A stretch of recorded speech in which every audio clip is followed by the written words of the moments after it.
कपड़े धोने वाली बहू। शादी के पहले से ही विभा को कपड़े धोने का बड़ा शौक था।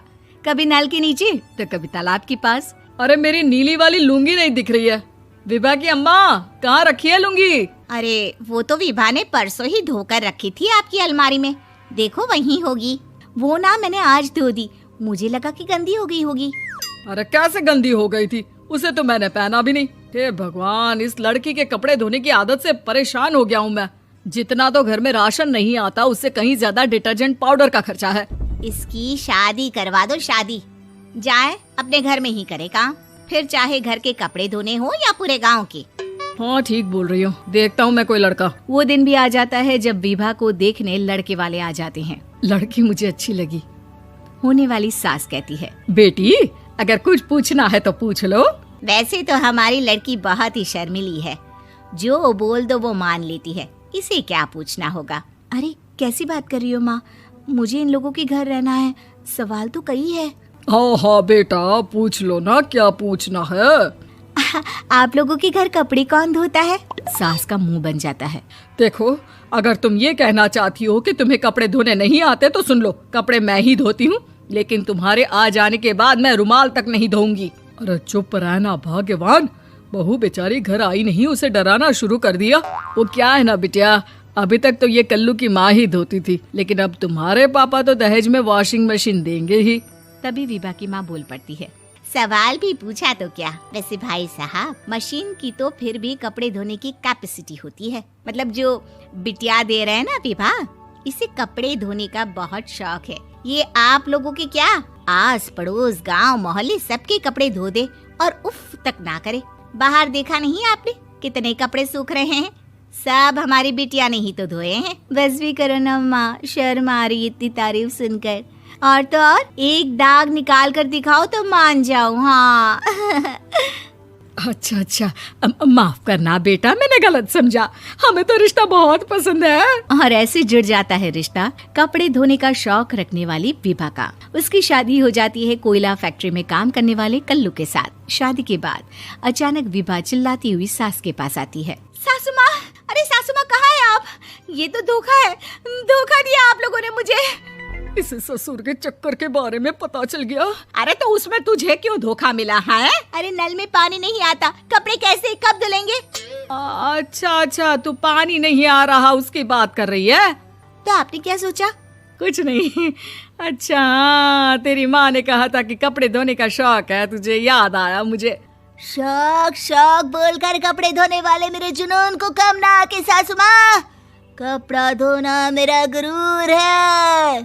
तभी पति भी वहाँ आ जाता है। अभी अभी मैंने इसे सनी देओल की फिल्म दिखाई है, उसी के डायलॉग मार रही है माँ। अच्छा सुन, साफ साफ बता रही हूँ, पानी सुबह 4 से 6 और शाम को 10 से 12 आता है, समझी? विभा टाइमिंग सुनकर हैरान हो जाती है। ये क्या भूतों का मोहल्ला है? सुबह 4 बजे उठकर कौन कपड़े धोता है? 4 बजे टंकी में पानी जाता है, फिर सारा दिन धोना ना, किसने मना किया? अरे कैसी बात कर रही हैं? 200 लीटर की टंकी में कितने कपड़े धो लूंगी मैं, सुबह ही उठ जाऊंगी मैं। अब क्या था, विभा सुबह 4 से लेकर रात के 12 बजे तक कपड़े ही धोती रहती। एक रोज सास पड़ोस से निकलकर कहीं जा रही होती है कि साथ वाली कहती है, हाँ कल्लू की माँ, जरा ये बताओ कि 2 साड़ी है, 2 ब्लाउज और एक पेटीकोट और एक नाड़े वाला लंबा कच्छा। हाँ तो? अरे तो क्या, कितना लोगी धुलाई ये बताओ। धोबन दिख रहे हैं हम क्या? हमारे पति सरकारी नौकरी से अभी अभी रिटायर हुए हैं और बेटा सुपरवाइजर है कोयला फैक्ट्री में। धोबन समझ रखा है हमें। हाय रे कल्लू की अम्मा, माफ कर दो, वो तो मोहल्ले में यही सब बता रहे थे कि तुमने बहू को कपड़ा धुलवाने के काम में लगा दिया है। सास को पड़ोसन की बात सुनकर गुस्सा आ जाता है। वो घर पहुंचती है जहां घर के बाहर ही इतने सारे कपड़े सूख रहे होते हैं जितने कि किसी धोबन के घर पर। अरे ओ कल्लू की दुल्हन, बाहर निकल। माँ जी यहीं आ जाओ, बाथरूम में चादर धो रहे हैं हम। अरे अभी हम धोते हैं, तुमको बाहर निकलो। ये आस पड़ोस वाले बोल रहे हैं कि हम बहू से कपड़े धुलवा कर उसे कपड़ा धोने वाली बना दिए हैं। अरे छोड़ो ना माँ जी, किन लोगों की बातों में आती हो? आस पास के लोगों का तो काम ही होता है कि वो किसी तरह सास बहू को लड़ा दे। बहू सारे घर के कपड़े धोती है, ये क्या कम है? बोलिए। सास को भी लग जाता है कि वो बहू का ये सनकीपन नहीं छुड़वा सकती, इससे अच्छा है कि खुद ही चुप हो जाए। एक रोज सास और बहू मंदिर जाते हैं, जहाँ सास की साड़ी वहाँ खड़ी भीख मांगने वाली से मिलती है। माँ जी क्या बात है, आपकी साड़ी उस भिखारन से कितनी मिल रही है ना? हाँ हाँ देखो तो, दोनों की साड़ी मिल रही है। क्या बात है कल्लू की अम्मा, तुम खुद को तो अफसर की बीवी बताती हो और ऐसी सिंपल सी प्लेन साड़ी पहनकर घूमती हो। सिंपल और प्लेन नहीं है ये साड़ी। तो क्या सोने के धागे से फूल बने हैं? कुछ भी सासू माँ, कुछ भी। हाँ बने थे इस साड़ी में सोने के धागे से फूल। मेरे पति लेकर आए थे मद्रास से स्पेशली मेरे लिए 10,000 की। ताहे भाई साहब इस भिखारन के लिए भी सेम टू सेम साड़ी लेकर आए होंगे 10,000 की।